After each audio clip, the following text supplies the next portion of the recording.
So for today's video mga kasyam kay magbuhat na sad ko og fruit cocktail Graham float. Unya first time na kong buhat ani mga kasyam kay ako aram pud siyang nakita sa Facebook sa sige na kog scroll mga kasyam unya kani agi man ni mga kasyam mao na kahuna-huna sad ko nga magbuhat ko ani. Akong gigamit diha mga kasyam is duha ra ka karton nga Nestle cream, isa ka condensed milk og katong kakalata nga fruit cocktail nga tag 222 grams mga kasyam katong pinakagamay ba. Unya wala ko ni gamit og mixer diha mga kasyam sa pagmix kay ganahan mo ko nga manglaylay akong bukton pero kung nami mixer mga kasyam pwede ra gyud na ninyo gamiton kung di mo ganahan nga manglaylay inyong bukton. Kahuman ako na nang gi-file diha ang kaning Graham's mga kasyam. So pagkahuman akong file ako na po ning gibutang ang kaning condensed milk o kaning Nestle cream nga akong gimix. So pagkahuman ako na po ning gi katag-katag ang kaning fruit cocktail diha sa ibabaw mga kasyam. So mao na ni ang first layers akong gibuhat nga fruit cocktail Graham float mga kasyam. So katong mga nahabilin mga kasyam, same procedure lang gyapon ang inyong buhaton.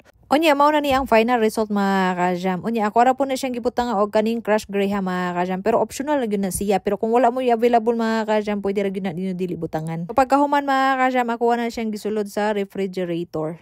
Diba? Tanawan ninyo na ikinuhaan burag sigurado lami jud kayo ni siya mga kasyam. O diba mao na ni siya after 24 hours mga kasyam nga akong gisulod sa refrigerator.